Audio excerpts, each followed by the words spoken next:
Social মিডিয়ায় এই মুহূর্তে একটি ছবি ও কয়েকটি দৃশ্য খুব দ্রুত ভাইরাল হচ্ছে, আর সেই পোস্টগুলোকে ঘিরেই দাবি করা হচ্ছে যে জান্নাতুল সুমা হিমি নাকি মা হতে চলেছেন।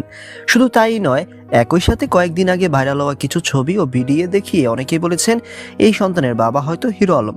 বিষয়টি নিয়ে দর্শকদের মধ্যে কৌতূহল যেমন তৈরি হয়েছে, তেমন নানা রকম গুজবও ছড়িয়ে পড়ছে।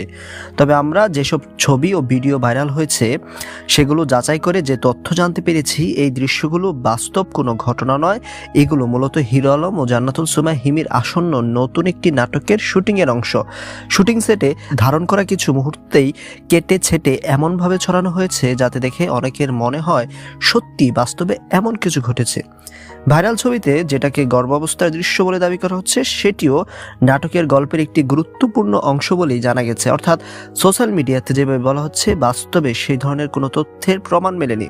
পুরো বিষয়টি একটি গল্পভিত্তিক নাটকের দৃশ্য, যাকে ঘিরে তৈরি হয়েছে বড় ধরনের ভুল বোঝাবুঝি। তো ভিউয়ার্স, এই নতুন নাটকে হিরো আলম ও জান্নাতুল সুমা হিমিকে একসাথে দেখার জন্য আপনি কি আগ্রহী? আপনার মতামত কমেন্টে জানাতে ভুলবেন না। ধন্যবাদ।